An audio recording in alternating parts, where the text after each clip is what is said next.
the first thing I want to do today is talk through paper 1 with y'all.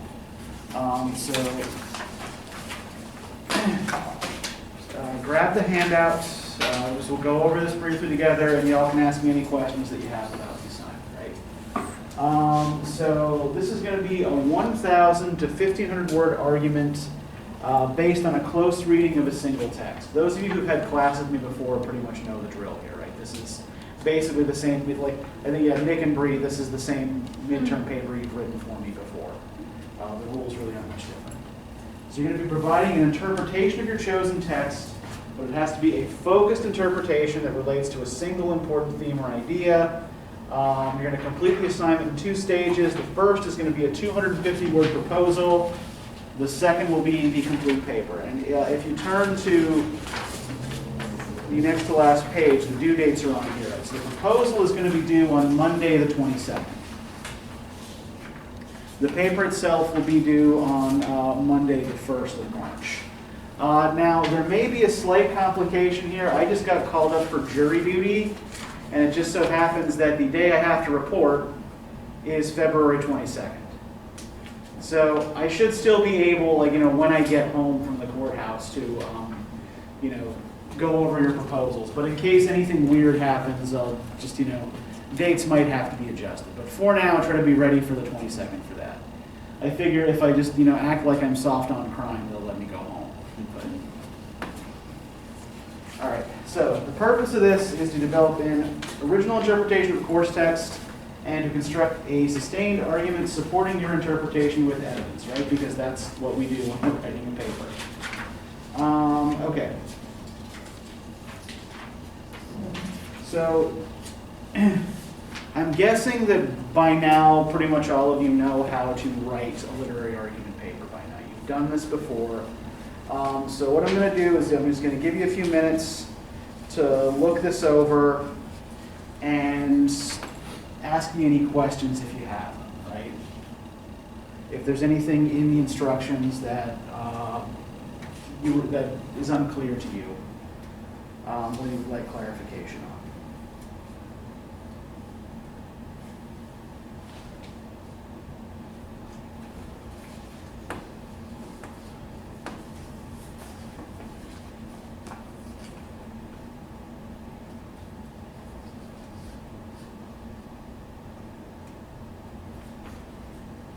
Oh, and I noticed a mistake I made here on this page. We're not talking about fantasy and science fiction. We're just substitute modern British literature for that. We all make mistakes sometimes.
Yeah, Hannah. Okay, I know it says secondary sources are not permitted, but Yes. it says right here, it says, can you connect this text to others that we've read in this course? Can we, say if we're writing about Dorian Gray or something, we want to use something from Heart of Darkness. Can we quote something from Heart of Darkness or no? Just reference it? Yeah, if you're making just something like a passing reference, so you'd be doing that to show that there is a kind of cultural pattern in the period, right? Yeah, that sort of thing is totally okay. You can do that.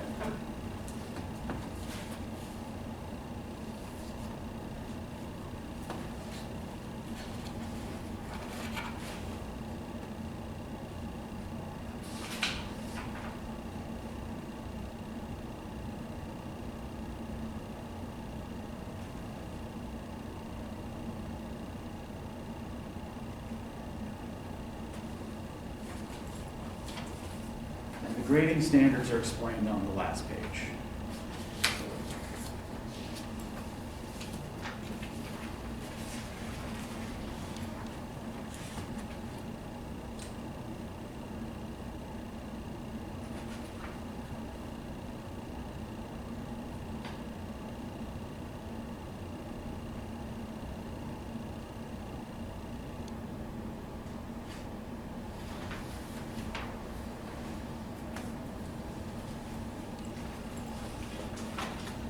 Everybody good?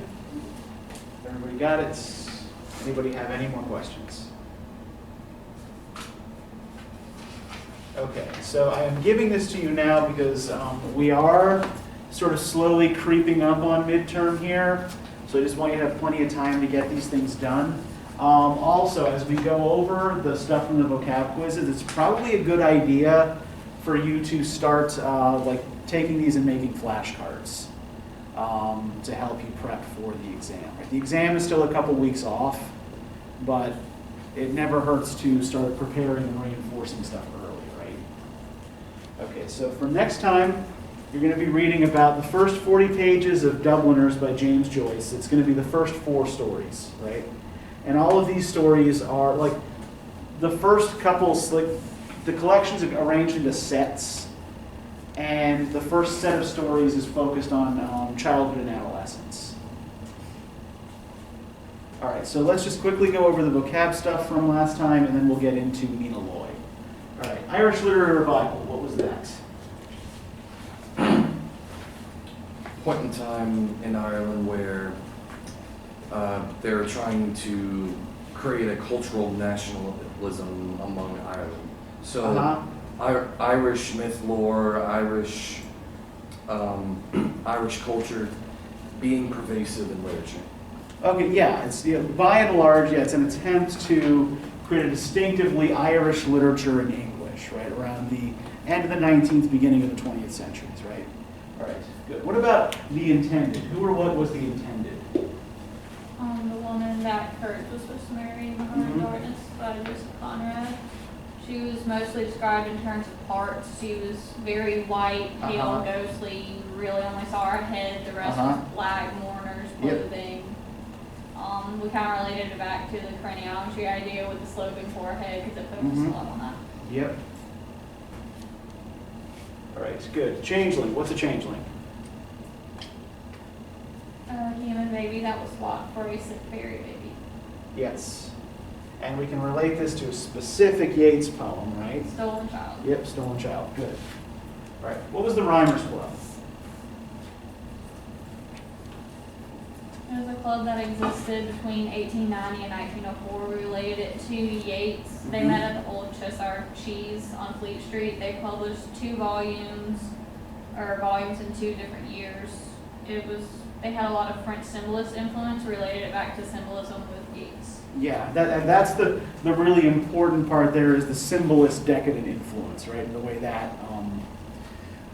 that shapes Yeats's writing. All right, good. The round balls on posts.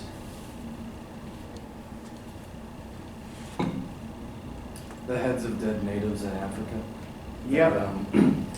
That the main character Marlowe didn't recognize as human immediately. And yeah, and it's indicative of a larger tendency in the novella, right? Where Marlowe, particularly when he's looking at Africans, often doesn't make the connection, to their humanity immediately, right? All right, good. Cultural nationalism. The promotion of one's culture over their political nationality. It's more like their traditions, their habits, the way they live. We related it back to Yeats and the Irish Literary Revival. Good. Yep, exactly. All right, should be an easy one. Kurtz. He's this character from Behind Darkness. Mm-hmm. He was supposed to be like a missionary, but he basically went insane and died at the end of the story. Yes. And we know that he has a great big white forehead too, right?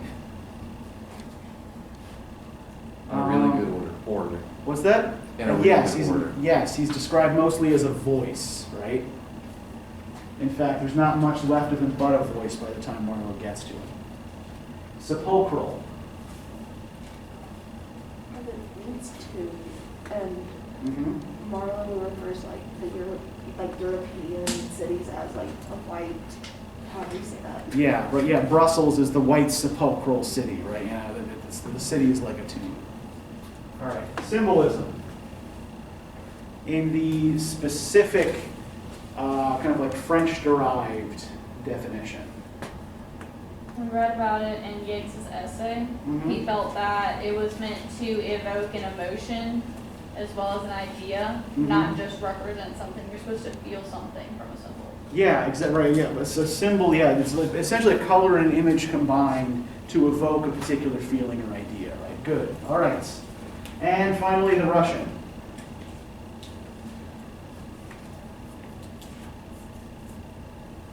He's a character from the Heart of Darkness, and he's kind of like the only other speaker in the novel, and he's basically like completely loyal to Kurtz, to like a fault almost. Mm-hmm. Yeah, he's the guy who is essentially Kurtz's little toady, right? Okay, good. So let's talk about Mina Loy.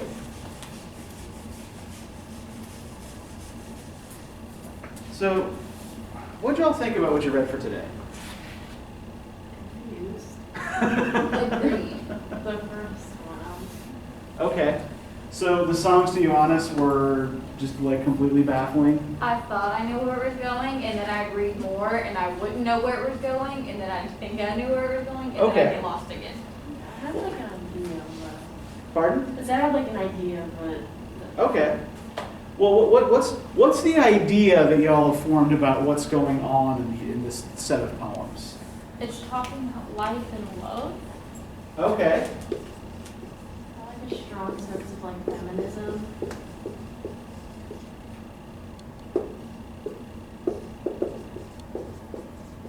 Okay. What struck you as feminist about it, Hannah? Just, I don't know, some of the lines just kind of pointed to feminism, and I can't remember what part, but then some of it was kind of talking about like men and just Okay. whether or not.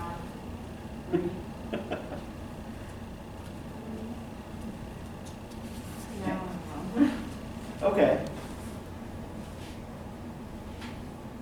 What about what kind of attitude? So Bree, you detected kind of something about life and love here. Like, what kind of attitude does this seem to take towards love? Do you think? Okay, this is where I got a little confused. I felt Okay. like to me it was like going through the different chapters, different levels, motions of life. It starts out just really nice, it's fun, but then you get jealous, or you have that animosity, you have that argument. It kind of turns almost into a hatred, but then you realize that you love this person again. And it's kind of like the ups and downs of. Okay, so it's almost like two people who can't quite get away from each other. Yes. Okay.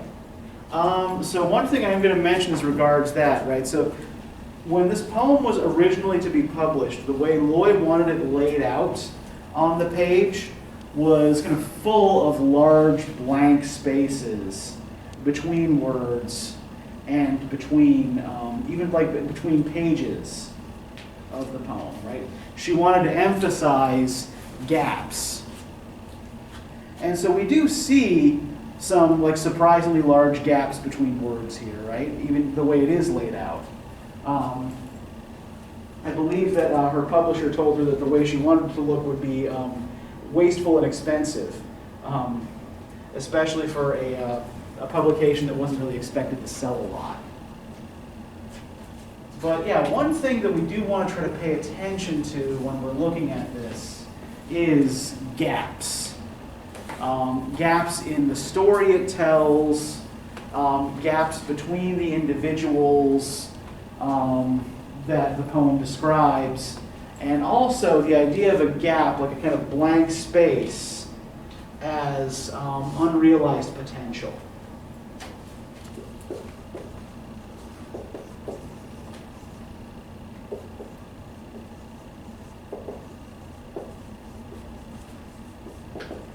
Now, Sam and Nick, you've both been a little quiet about this thus far. What did you all get out of this? It read kind of like a diary to me, like a thought diary. Okay. Anything that struck her in a given situation, it'd write down as just a thought. And it follows through each emotion that it tries to convey. Okay. So it read to you as kind of like diaristic and spontaneous? I really liked that they were all really, really pretty to read, if that makes sense. Okay. Or at least when I read it at 1 a.m. last night, it was really pretty to read. I felt like it was kind of telling, or what I get out of it is that it was kind of telling like this one long story about this relationship and how it's kind of like there's the ups and the downs and everything in between. And yeah, there are actually, this is about a specific relationship, and there are some kind of like specific occurrences within that relationship referenced here. But a lot of the things, like one of the big things that I want to try to get at here, like because this is one of the things that makes the poem particularly modern, is kind of the attitude towards the body here. What did you all make of the way Loy describes the human body and parts of the body?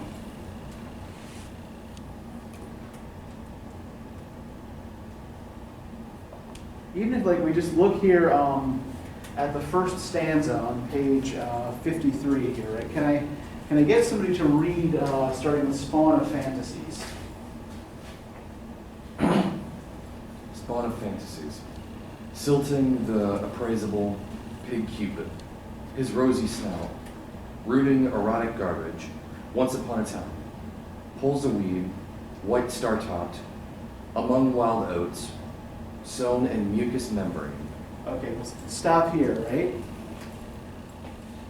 So, what does this stanza start with, and how is it different from what it ends with? Where do we begin? We began at like something pretty like Spawn fantasies. And then Fantasies, we yeah. End with mucous membrane. It's like Yeah. gross. Yeah. And what language do we get in here that relates to the idea of fantasies? Where else do we see things that are kind of like fantasies here? Cupid. Okay, Cupid, right? Although here he's described as pig Cupid, right? Once upon a time. Once upon a time, the fairy tale cliche, right?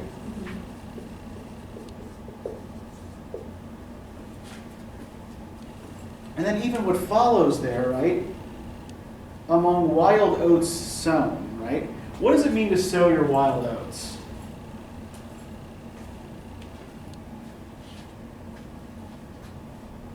Is anybody familiar with that euphemism? Yes. I think. Okay, what do you think it means? Doesn't it mean to like just go around and have like sex with everyone that you can?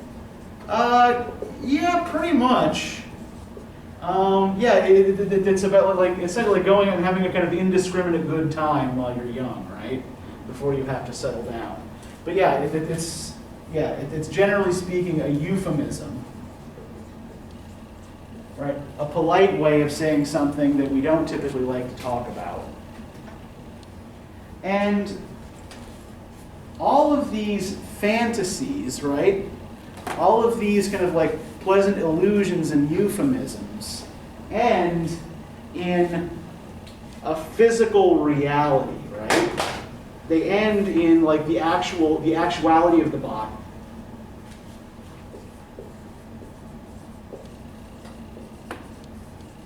Right, what all of this comes down to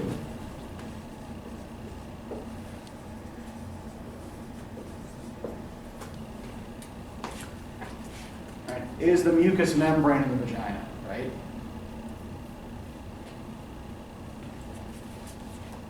Now there is also a hint here to what is being referenced.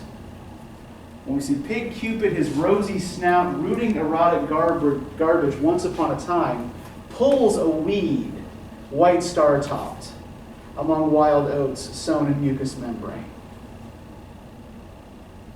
So there's a lot of language here of planting, right? Silting, sown, right?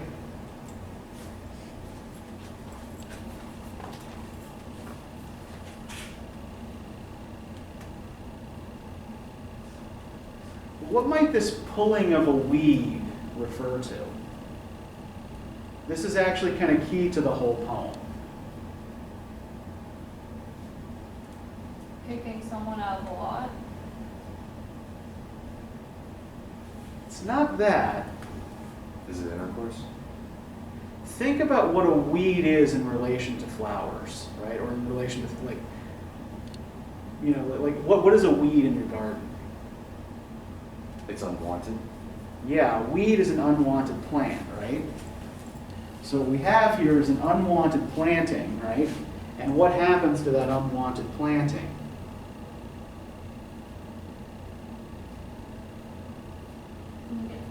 It gets pulled, right? So are we getting a sense now of what's happening here? Of what this is a metaphor for?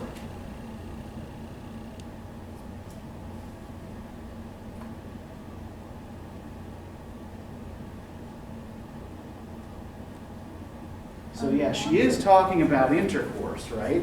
Unwanted intercourse? Yeah, you're thinking around the right lines here, but is it the intercourse that's unwanted? Maybe it's the gender. What's that? Maybe it's the gender of the narrator. Or like, is it showing disdain for the gender they were born with? It's actually not, but that's an interesting theory here. It does seem to shift back and forth a little bit between male and female perspectives, right? Like the next stanza seems to be primarily about male orgasm. But think of like a weed planted via intercourse. Until like a baby? Yeah. Okay. Okay, so pulling the weed is... Abortion. Yes, exactly. Okay. That's what's going on here. That's what's at the center of this poem, right? It's a story about this relationship between a man and a woman in which, you know, the man has made the woman get an abortion.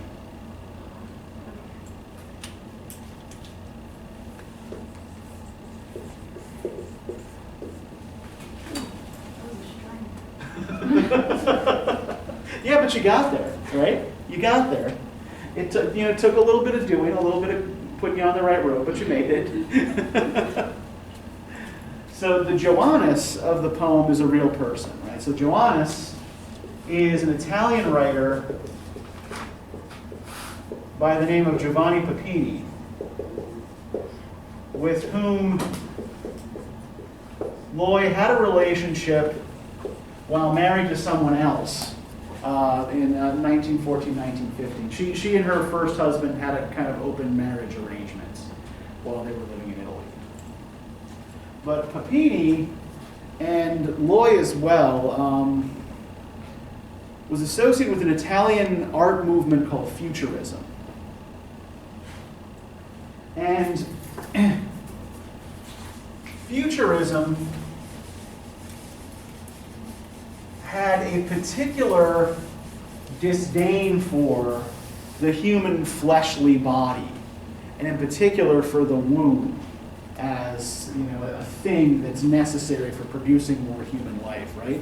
So I've given you here a couple of futurist texts that'll give us kind of something to compare what Loy is doing to, right? So the first one I want us to look at is this one here, the Noise-Making Onomatopoeia Typewriter.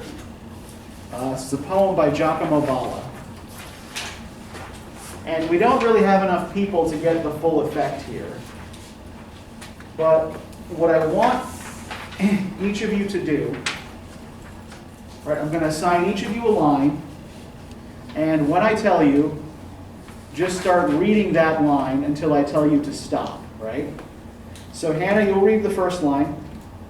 Nick, second. Bree, third.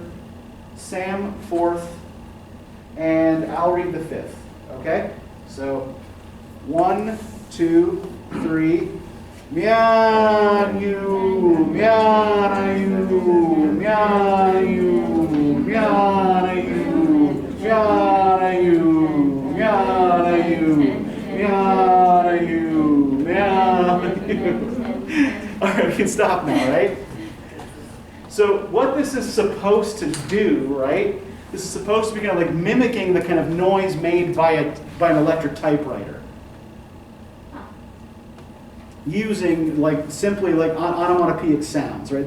This doesn't even have to be translated from the Italian because it's just about the noises, right?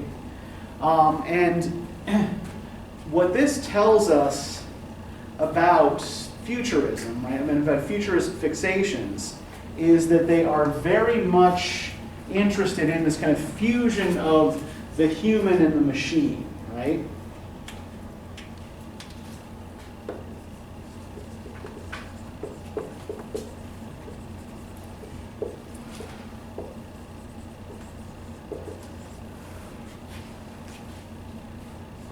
So if we look at the founding manifesto of futurism that I've given you here by F.T. Marinetti, Marinetti lists on the third page of this the 11 basic principles of futurism. After telling a fairly ridiculous story about he and his friends sitting up late one night and arguing about life, the universe, and everything.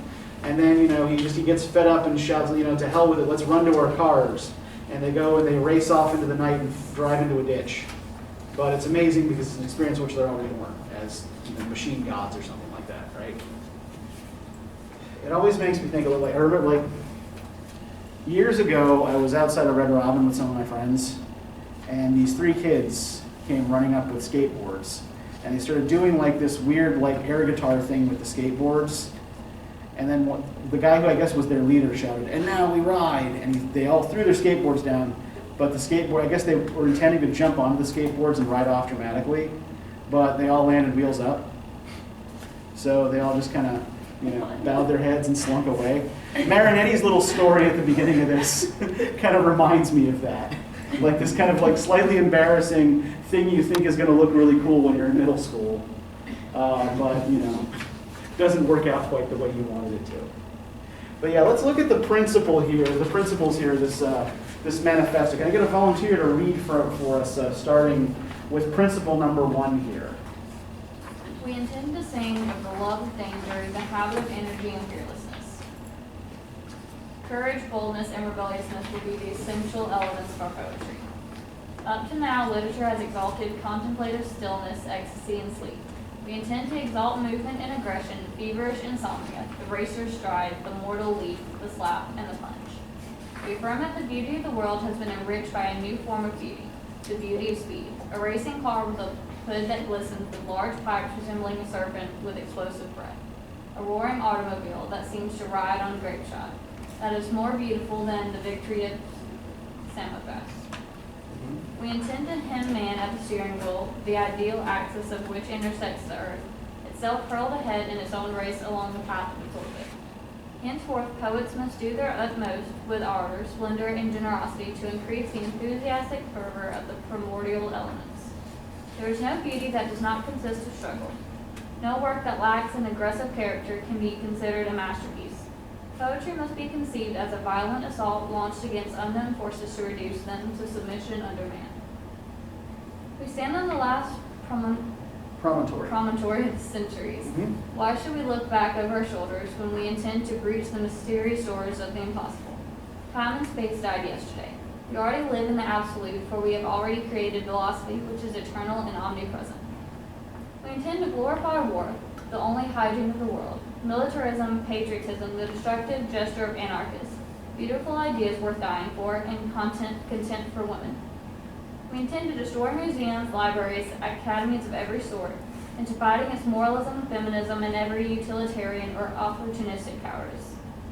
We shall sing the great masses shaken with work, pleasure, or rebellion.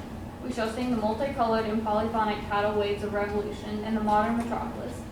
shall sing the vibrating nocturnal fervor of factories and shipyards burning under violent electrical moons.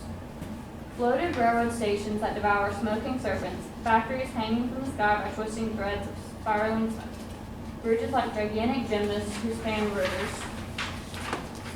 flashing at the sun with the gleam of a knife, adventurous steamships that scent the horizon, locomotives with their swollen chests pawing the tracks like massive steel horses, rattled with pipes, and the oscillating flight of airplanes, whose propellers flap at the wind like a flag and seem to applaud like a delirious crowd. Okay, thank you, Bree.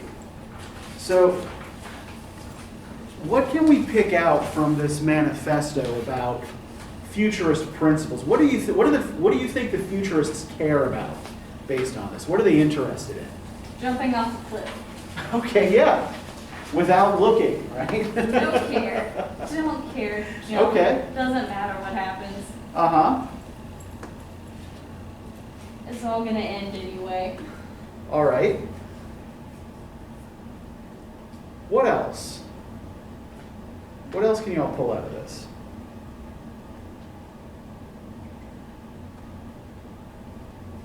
About what their big concerns are. And there's a lot of like boldness, and they say that there's no beauty that does not consist of struggle. So it seems like they find like Uh-huh. some sense of like I guess like beauty in the struggle. And it says that no work that lacks an aggressive character can be considered a masterpiece. So it kind of reminds me of like Dorian Gray a little bit, and how Uh-huh. they're like art can be like not very pretty, but it can like be something. So kind of Okay. And yeah, I think like there's a definite decadent influence Yes, that's what on futurism. Mhm. I think in part, like, especially like if we look at the attitude towards time here, but I think that you are right in noting that they seem to find like beauty in conflict, right? Like conflict for its own sake is beautiful.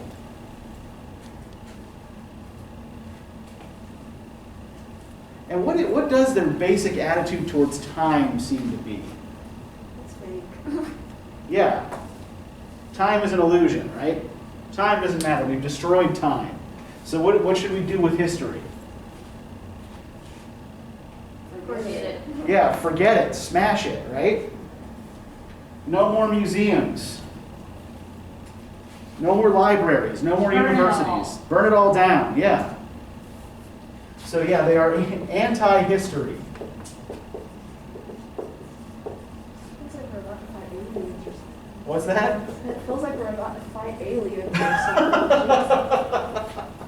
something. Okay, yeah, like what about this suggests that they want to fight aliens? I mean, because, like, I'm not saying you're wrong. it just feels like they're like ready to fight aliens. Like, I don't know. Uh-huh. It sounds like they're like haters, and they just hate everything. Well, it seems like. Yeah, or at the very least, they're taking an oppositional attitude. They want Towards to fight everything, right? somebody or something. They need want to fight somebody Yeah. to go against them. Yeah, it's like, well, what is it they say? It's up to now, literature's exalted contemplative stillness, ecstasy, and sleep. We intend to exalt movement and aggression, feverish insomnia, the racer stride, the mortal leap, the slap, and the punch. Insomnia is not fun. Why do we want it? But sleep is like death, right? To them it's a waste of time, but they Yeah. killed time. Uh-huh. So I don't know why they care. But when you're sleeping, you're not active, right? And that's, I think, the point here, right? They're focused on action.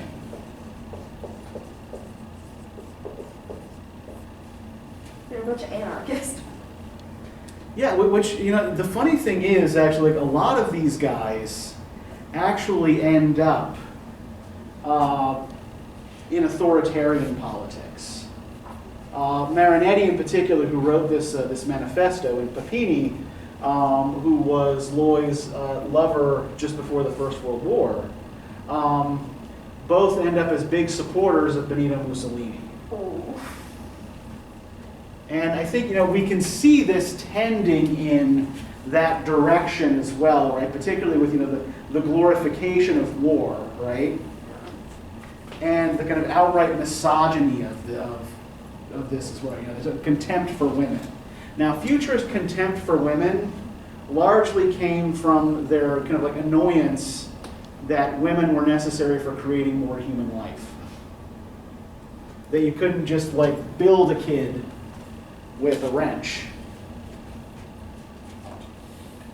Because their ideal, right, is the automobile, right, which they see as this human machine hybrid, like man and machine working together in concert in order to go flying down the roadways.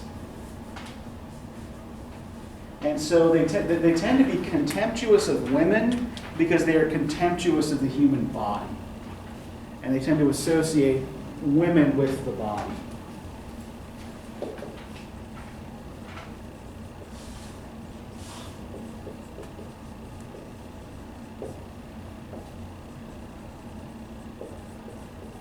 Now, can we relate this idea maybe to something that we've already noticed in Loy's poem here? What's that thing that she insists on at the end of that first stanza? As she's dispelling all of these airy fantasies about love and sex. Body. Yeah, where does sex ultimately take place, right? In and between actual physical human bodies, which are not always attractive, right? Which are sometimes disgusting. So she's taking, this futurist impulse towards, machinism, right? And she's taking it in the opposite direction and focusing the attention here on actual bodies and what they do and what happens when bodies interact with each other. And the pulling of the weed, I think, we can perhaps kind of like relate to her futurist lover's desire for this kind of like mechanistic cleanliness and hygiene.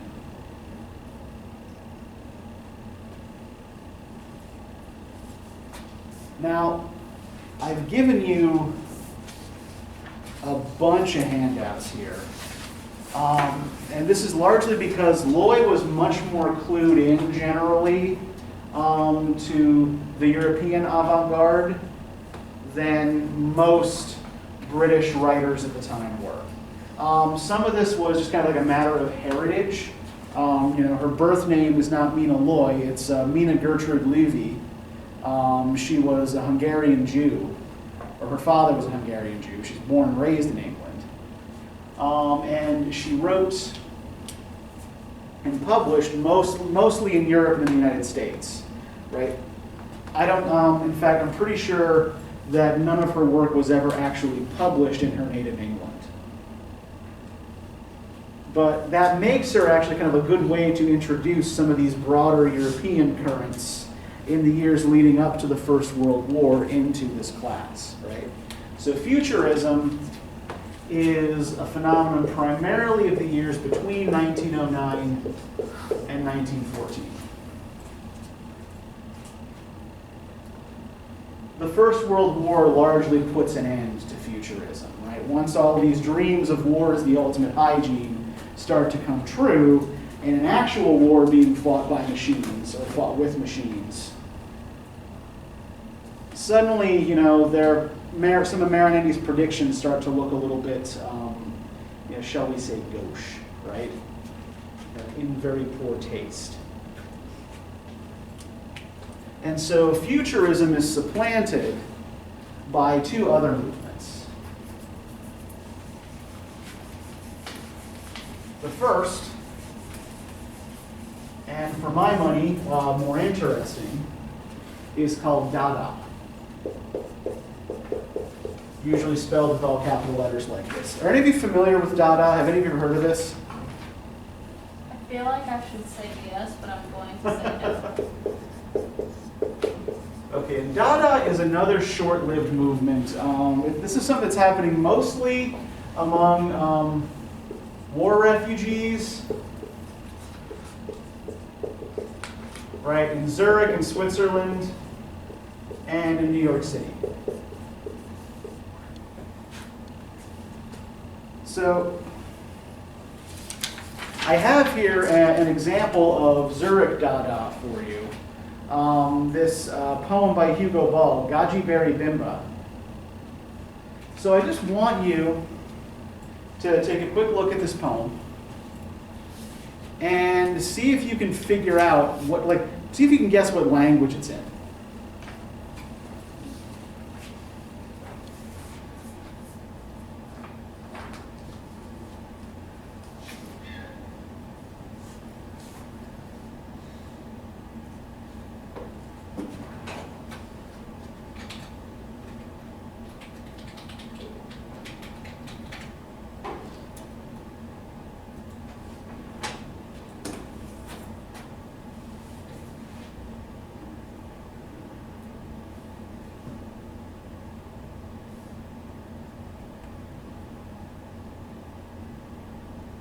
Any ideas?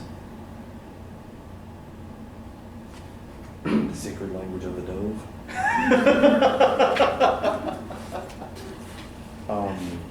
It looks like a combination of languages. Okay. I see the word rhinoceros Mm-hmm. in Rhinocerosola. Uh-huh. There's the word Zanzibar. Yeah. I mean, it looks vaguely English if you squint at it and you use your imagination. It looks like baby talk, to Okay. be honest. Yeah, and you're actually you're both thinking along the right lines here, right? This is not written in any actual human language, right? These are just nonsense words. So yeah, this is a poem that literally has no meaning, right? There are certain images that certain combinations of sound might suggest here, but the poem is purposefully meaningless. And that's kind of really what Dada's whole aesthetic is about the irrational and the meaningless. And again, if we think about when this is coming about, when this is happening, right? 1915. What else is happening in Europe in 1915? Yeah. And so, the basic response of the artists in the Dada movement, right, is that the world doesn't make any fucking sense anymore, right? Everybody's lost their shit. Yeah. And so what they're creating is an art that reflects that kind of like loss of any kind of center. Common kind of sense was not common. Yeah, like there's no stable center anymore in European life, right? So they would do things that would like intentionally mock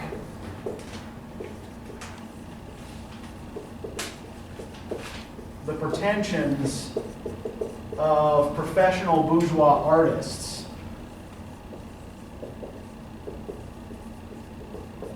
So, for example, when Hugo Ball would recite this poem at the Cabaret Voltaire in Zurich, he would wear a cardboard Pope's outfit, while another, I forget the name of the guy who would accompany him, but there was another artist who would sit and just beat on a drum while he chanted this poem, and while the patrons of the club would hurl insults at him. Right? It was all part of the show, right? The audience was in on the gag.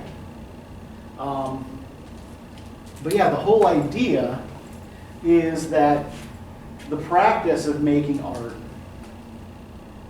in these circumstances is ridiculous and impossible. Now, there's another kind of key example of Dada that I want to make you aware of.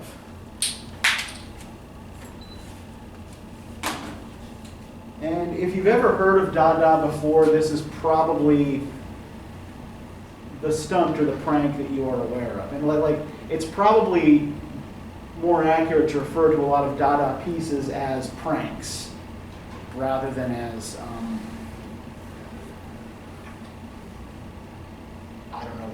else to call them. But, Is the thing.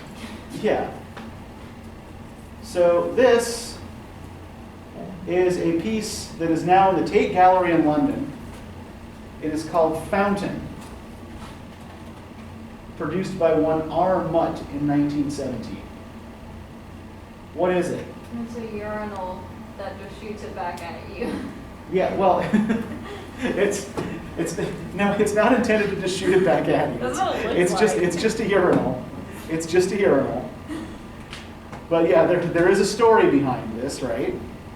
So the French Dada artist Marcel Duchamp was on a jury for an art show in New York City in 1917.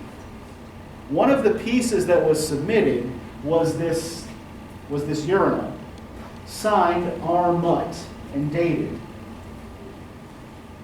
And the other jurists wanted to reject the piece, but Duchamp insisted that it be included. And, the others, asked, like, why? Like, this isn't art.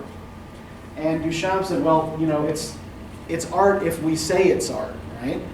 The basic point he's trying to make is that art is really just a matter of selection rather than necessarily a matter of creation, right? Anything is art if you decide it's art.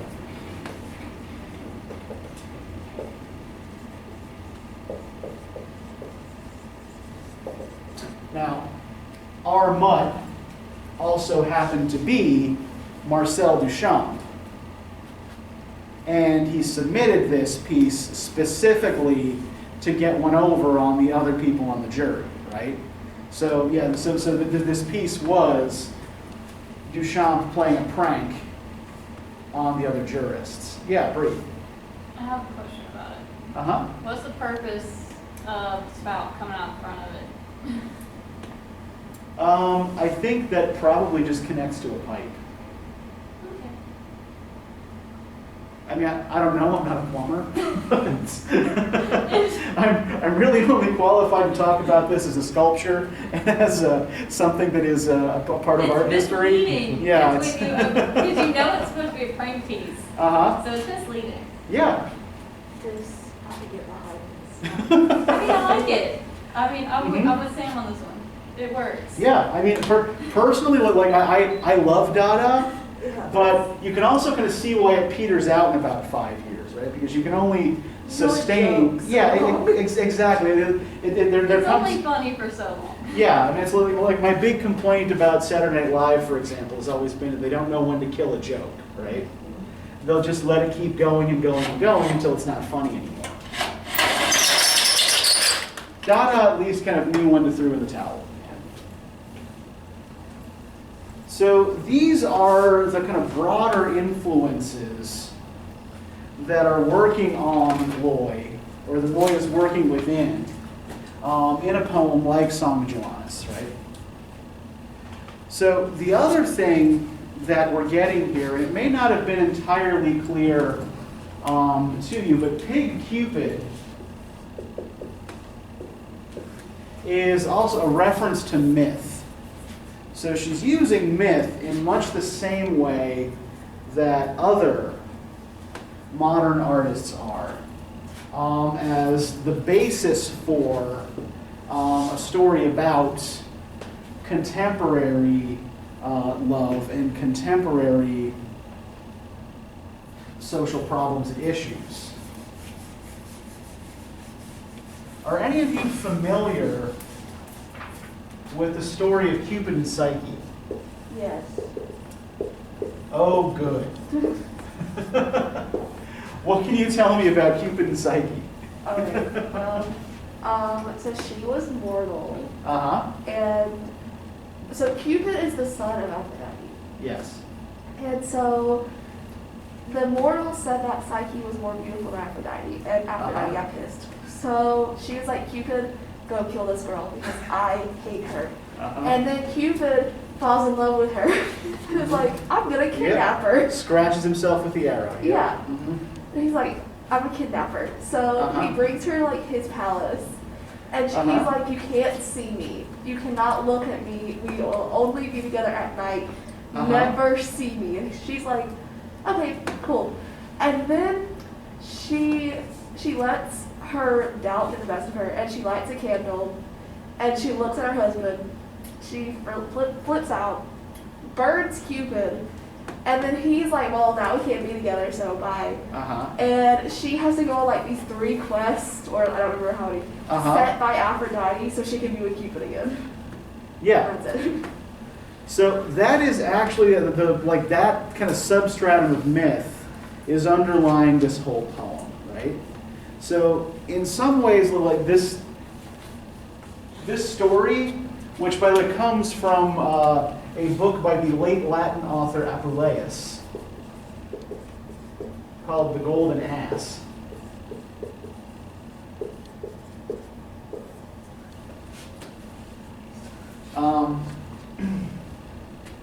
This story is in a lot of ways kind of like about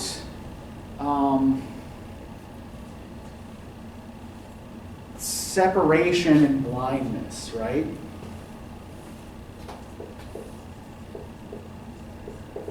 Right? Even when Cupid and Psyche are together, right, they're apart.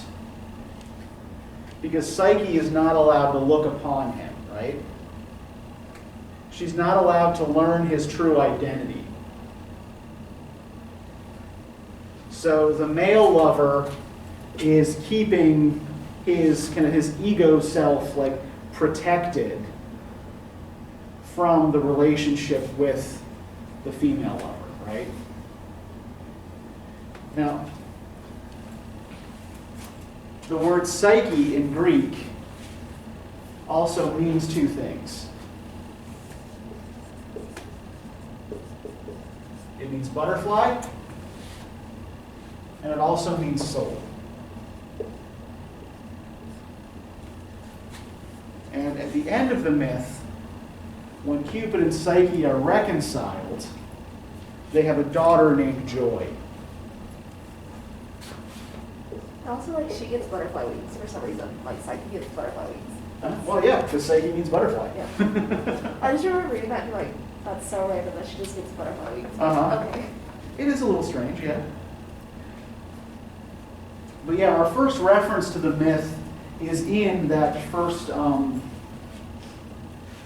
stanza with Pig Cupid, his rosy snout rooting erotic garbage, right, digging through all of the romantic cliches. And then we get the next reference to it at the end of part 1 there, right? I must live in my lantern, trimming subliminal flicker, virginal to the bellows of experience, colored glass. Now this is actually a fusion of the Cupid and Psyche story with one of the biblical parables. Are any of you familiar with the parable of the wise and foolish virgins?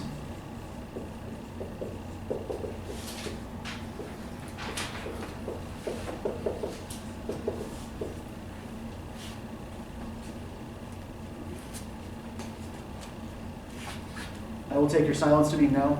We didn't get to that in Sunday school. Yeah, I did not get that already. Okay, I actually had to look this one up too. It has been a long time since I have had any Sunday schooling. And usually, if I'm in church, it means that someone is either getting married or dead. Yeah, I'm there. So it's the 25th chapter of Matthew, and in this particular story, Christ describes 10 virgins who are all waiting for the bridegroom to arrive. The wise virgins have trimmed their wicks and filled their lamps with oil and are ready for him. Yes. And the foolish virgins are, figure they still have time and they're not ready, right? So when the bridegroom shows up, the wise virgins are taken into the room with him, while the foolish virgins are still scrambling to light their lamps. And they are left out of the kingdom of heaven, right? It is going to be the implication of all this, right? The upshot of the Said story. it, I kind of remember hearing about this vaguely. Mhm. Yeah, no, we didn't go over that. My church was like, no. I feel like they're like, you gotta be ready. I feel like I've heard that, like, the The religious trauma is coming back. Uh-huh.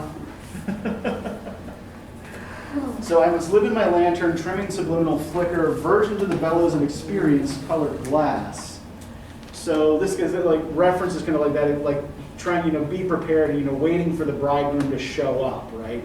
He might at any time. But we can also see that this seems to be in some sense a kind of one-sided relationship, right? That Psyche loves Cupid more than Cupid loves Psyche. And there's also a reference here to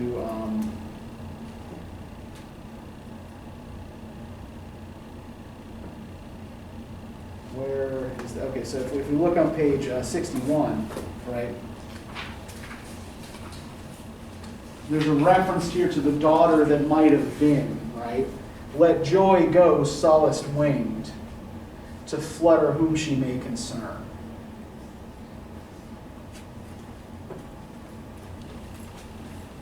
Right, so not just joy, pleasure in the relationship, right, but joy, the daughter of Cupid and Psyche, who in this case is never born.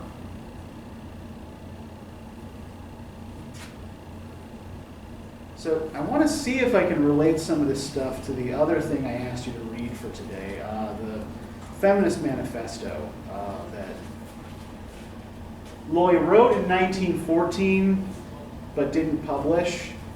So the Feminist Manifesto actually comes before Songs to Joannes. Or Songs to Joannes is published in 1917. What did y'all make of this manifesto? One thing, to note about modernists who participate in movements of any kind is that they freaking love manifestos, right? They're way into manifestos. What did you think of this manifesto? Why did she do this? Just the format. I got distracted. The big words, the spaces, I was distracted. Uh-huh. Because I'm like, am I supposed to read the big words as like a sentence on their own? Because you can do that and you get an idea. But I don't know if that's what she wanted. I think that what she's doing is enlarging and underlining particular keywords, right? And I think that what she is trying to do, she is actually making an attempt to disrupt your reading, right?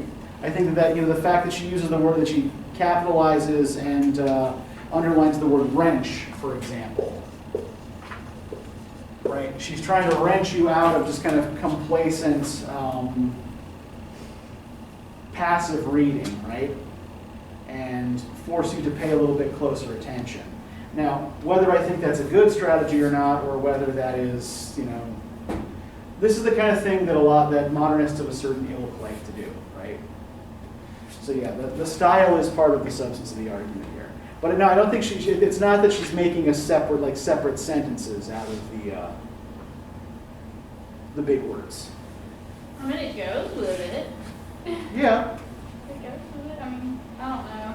Like I said, I got distracted. I had to read it twice. That's what I was doing, sitting in the hallway, trying to figure out where I was going. Nothing wrong with reading it twice.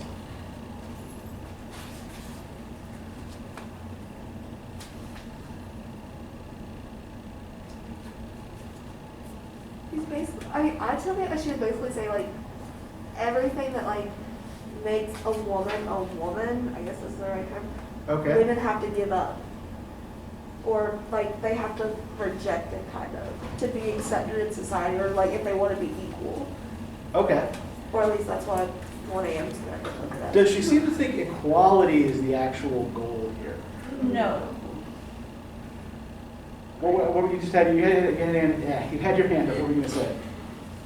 I somewhat disagree. I think, or what I got by the end of it, is that women are supposed to maintain the look and appearance of being fragile and needing someone to take care of them, but actually just use it to their advantage to get everything they want, and to put aside that idea that virtue is important or in any way related to or based on your sexual status. Okay, I think, yeah, that part, that last part you've definitely got there, right? So she seems to regard the idea of virginity, right, as a kind of, merely a kind of commodity, right? Like, this is essentially what women trade to their husbands in exchange for, being protected and pampered and not having to do anything, right? I got the, like, she was saying, like, a lot of people think that, like, sex is, like, impure and stuff, but it's not actually impure, it's just the mentality that people have behind it. Yeah.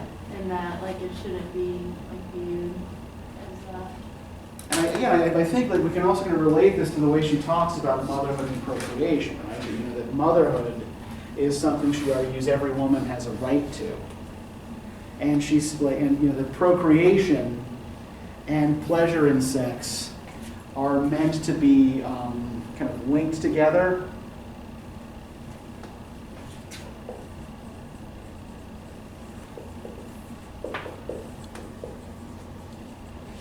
So it's not really like conventionally feminist the way we would think of feminism today. It's a body-based feminism.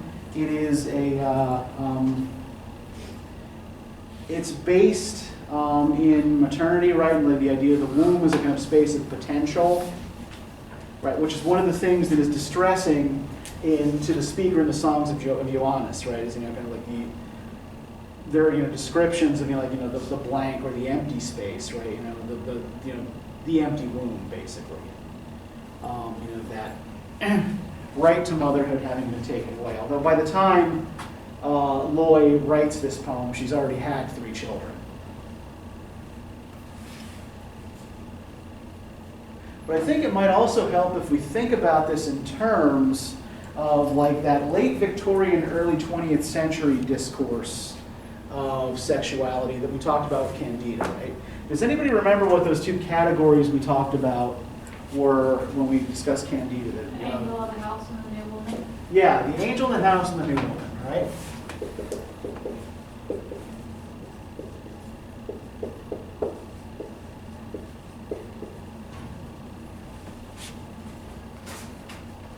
And what was the difference between these? What was the angel in the house? The moral compass of the house. She's supposed to take care of the home and the children and be like a moral guide for the husband. Right. And what was the new woman? Independent. She wore pants. They didn't like her because she didn't sit side saddle. Yep.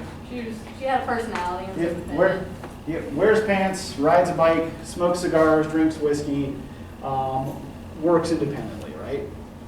So I'm going to suggest that Loy is kind of rejecting both of these ideas, as well as one that kind of lay in between them in Victorian ideology, called the fallen woman.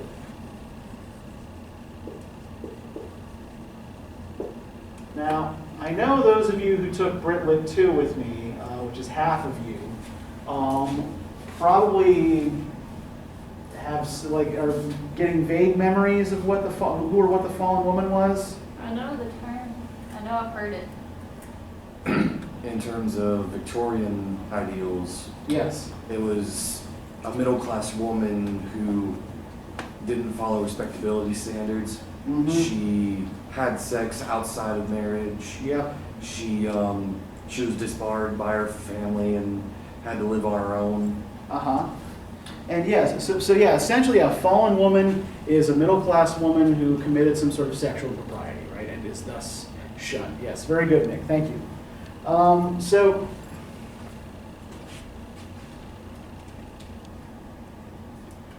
in some sense,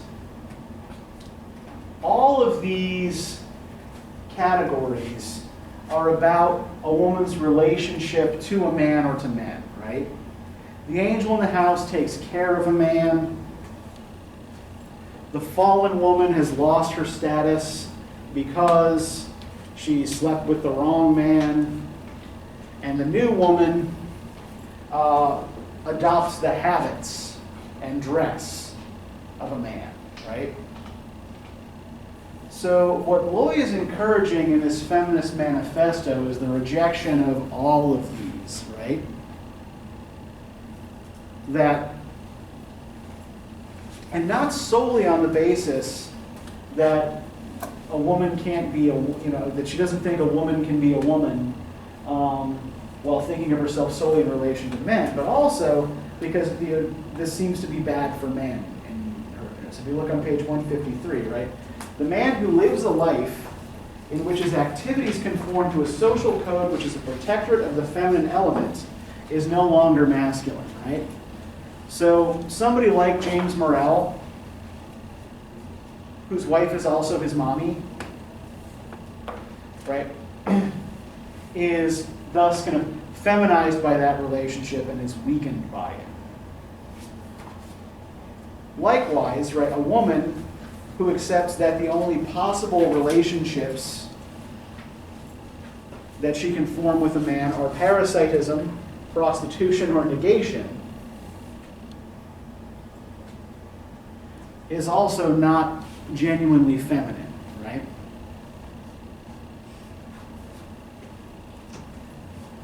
So to the extent that she sees any kind of way forward here, like what do you think it is?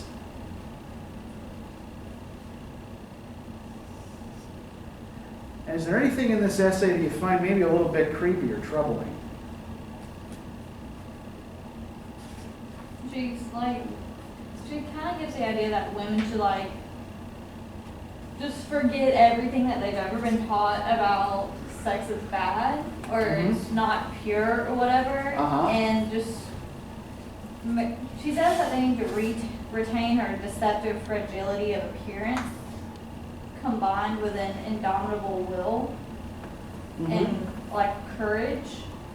So that's where I kind of get my we're supposed to she wants women to pretend to be meek and not have much, not have opinion or whatnot, but to also not care unless it's about your children. This kind of sounds a little bit futurist, right? What she's doing at the end of this, but it's a futurism that's directed towards the body rather than a machine. But yeah, I mean, she's talking about boldness and courage and action, right? And dispelling illusions. And the last thing that I do want to note, this is the part that's a little bit creepy or disturbing. But we can relate this to some of those anthropological discourses in Heart of Darkness, where people are being divided into racial categories. On page 155, every woman of superior intelligence should realize her race responsibility in producing children in adequate proportion to the unfit or degenerate members of her sex. So, some of this is couched in the language of eugenics. Right, this notion that people should breed selectively in order to choose for certain positive traits, right? And yeah, that the way she talks about the race here also has echoes of those racial classifications that people who did the sorts of things like measuring people's skulls were setting up. Yeah, Bree. Is that idea kind of like what we see in The Giver, where they have the women who are selected to have babies and that's all they do for the rest of their life, or in those dystopian societies? Probably. I'm going to say I am unfamiliar with The Giver. I see that. It seems to be one of those books that people who are slightly younger than I am love. It was a high school I've never requirement read for it. us Yeah. to read it. I think I never read it. I don't think it was published yet when I was in high school. I didn't like it, sorry. It's not my favorite, but I like dystopian or utopian societies that are actually dystopian. Yeah, I just watched the movie. The movie had Taylor Swift in it. It was so random. Yeah. Well, anyway, here are the guide questions for James Joyce. We'll see you all on Thursday.